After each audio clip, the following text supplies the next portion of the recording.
నమస్తే BCC news కి స్వాగతం. నా పేరు విజయ. నేటి ముఖ్యాంశాలు. ఎమ్మిగనూరులో సీనియర్ డివిజన్ కోర్టు అదనపు జూనియర్ డివిజన్ కోర్టు ఏర్పాటు చేయాలి. అసెంబ్లీలో ఎమ్మిగనూరు ఎమ్మెల్యే బీవీ. కర్నూలు జిల్లా ఎమ్మిగనూరు సీనియర్ డివిజన్ కోర్టు అదనపు జూనియర్ డివిజన్ కోర్టు ఏర్పాటు చేయాలని నియోజకవర్గ కూటమి ఎమ్మెల్యే జయనాగేశ్వరరెడ్డి విజ్ఞప్తి చేశారు. ఈ సందర్భంగా వారు అసెంబ్లీలో మాట్లాడుతూ పట్టణంలో సీనియర్ డివిజన్ కోర్టు అదనపు జూనియర్ డివిజన్ కోర్టు ఏర్పాటుకై మౌలిక వసతుల కోసం సత్వరమే నిధులు మంజూరు చేయాలని అసెంబ్లీ వేదిక ఎమ్మెల్యే బీవీ జయనాగేశ్వరరెడ్డి ప్రభుత్వాన్ని కోరారు. గత ప్రభుత్వం కర్నూలును న్యాయ రాజధాని పేరిట హంగామా చేసిందని, కానీ తమ ప్రభుత్వం హైకోర్టు బెంచ్ ఏర్పాటు చేసి ఇచ్చిన మాట నిలబెట్టుకుందని ఎమ్మెల్యే బీవీ జయనాగేశ్వరరెడ్డి తెలిపారు.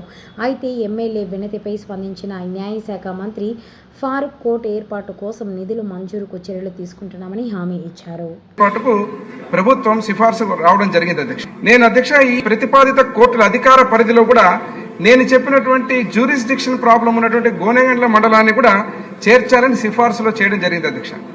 గత వారసత్వ ప్రభుత్వంలో ఉన్నటువంటి సమస్యల వల్ల ఆర్థిక లోటు ఉన్నది వాస్తవం అధ్యక్ష. కానీ అధ్యక్ష ఇక్కడ 5 కోట్లు 4 కోట్లు కాకుండా నేను తమ ద్వారా గౌరవ మంత్రివర్యుల్ని కోరేదేమంటే ఒక్క సీనియర్ డివిజన్ కోర్టు, ఒక్క అడిషనల్ జూనియర్ డివిజన్ కోర్టు, కేవలం ఫైనాన్స్ భవనాలకు ఇన్ఫ్రాస్ట్రక్చర్ కాకుండా ఇమీడియట్ గా కోర్టు ఎస్టాబ్లిష్మెంట్ కు మాత్రం బడ్జెట్ కేటాయించగలరని చెప్పి తమ ద్వారా గౌరవ మంత్రివర్యుల దృష్టికి తీసుకొచ్చి కోరుతున్న అధ్యక్ష.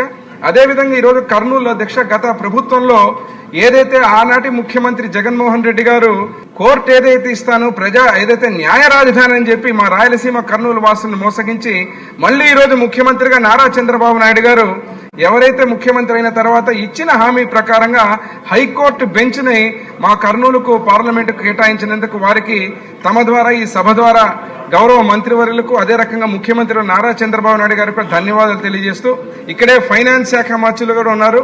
తమ ద్వారా నేను అడిగేది కేవలం ఎస్టాబ్లిష్మెంట్ ఆఫ్ కోర్టుకి బడ్జెట్ కేటాయించవలసిందిగా గౌరవ మంత్రివర్యులను కోరుతున్నా అధ్యక్ష. స్పీకర్ సార్, జయనాగేశ్వరరెడ్డి గారు చెప్పినట్టుగా 2001లో సార్ ఇక్కడ సివిల్ కోర్టు కావాలని అక్కడ అడ్వకేట్ కోరడం జరిగింది అధ్యక్ష. కోరిన తర్వాత వారు హైకోర్టుకు విన్నవించుకోవడం జరిగింది. హైకోర్టు కర్నూలు కోర్టును ఆశ్రయించి మీరు అక్కడ అవసరమా లేదా అని చెప్పడం జరిగింది సార్. వారు అక్కడ అవసరం ఉంది, కేసులు దాదాపుగా 2000 పైన కేసులు ఉన్నాయి కాబట్టి అక్కడ కోర్టు అవసరం అని చెప్పడం జరిగింది. కాబట్టి సార్ ఈ కోర్టు అవసరం గౌరవ నాగేశ్వరరెడ్డి గారు కోరేది ఏమంటే సార్ మీరు అడ్మినిస్ట్రేటివ్ శాంక్షన్ ఇవ్వండి అంటున్నారు. దానికి దాదాపుగా 2 కోట్ల రూపాయలు ఖర్చు అవుతాయి సార్. కాబట్టి ఈసారి బడ్జెట్లో 150 కోట్లు 2025, 2026 150 కోట్లు